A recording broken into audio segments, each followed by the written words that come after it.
যোগাযোগ মন্ত্রীকে বলেছিলাম, যেদিন উদ্বোধন করেছিলেন সেদিন তার সাথে দেখা করেছিলাম। তিনি আমাকে নিয়ে সেই ব্রিজ উদ্বোধন করেছিল, যার স্মৃতি ছবি আমাদের কাছে এখনো দৃশ্যমান।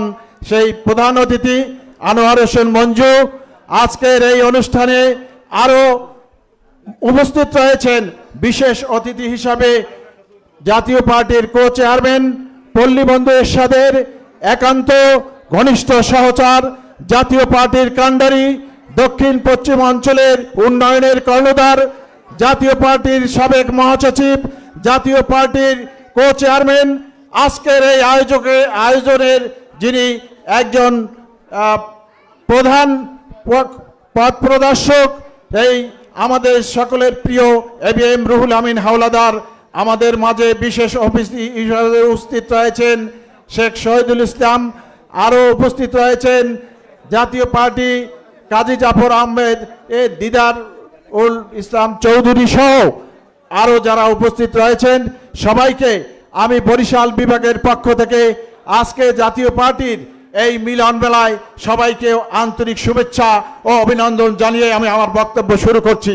প্রিয় বন্ধুরা, আপনারা জানেন যে আজকে একটি সম্মেলনকে কেন্দ্র করে এই জাতীয় পার্টি আজকে এই পর্যায়ে এসেছে।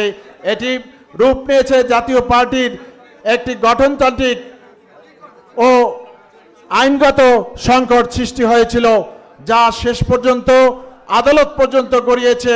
সেখান থেকে আমরা আজকে এই পর্যায়ে নিয়ে এসেছি। এই টার্নিং পয়েন্টে জাতীয় পার্টিকে উদ্ধার করার জন্য ব্যারিস্টার আনিরুল ইসলাম মাহমুদ এবং এবিএম রুহুল আমিন হাওলাদার ও মজিবুল হক চুন্নুর নেতৃত্বে আমরা আজকে এখানে উপস্থিত হয়েছি।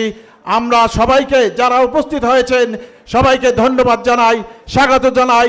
বিশেষ করে এই শর্ট সময়ের ভিতরে বাংলাদেশের প্রত্যন্ত অঞ্চল থেকে যারা এসেছেন ডেলিগেট এবং কাউন্সিলর ভাইদেরকে আমি অভিনন্দন ও শুভেচ্ছা জানাচ্ছি। আরেকটি কথা না বললেই নয়, মাননীয় পানি সম্পদ মন্ত্রী থাকাকালে আমি তখন চেয়ারম্যান ছিলাম, মাননীয় মন্ত্রী মহোদয়ের কাছে আমি দুবার গিয়েছিলাম। তিনি যে আমার এলাকার রাস্তাঘাটের জন্য তাৎক্ষণিকভাবে ব্যবস্থা নিয়েছিল, বেসে গিয়েছিল আমার এলাকা, চারিদিকে নদী দ্বারা পরিবেষ্টিত ছিল। আজকে আমি তার কাছে কৃতজ্ঞতা জানাই। আমি মনে করি তিনি একজন কর্মী বান্ধব নেতা, এই পর্যন্ত আমাদেরকে লক্ষ্য রেখেছেন। সবাইকে ধন্যবাদ জানিয়ে আমি আমার কথা শেষ করছি। আল্লাহ হাফেজ।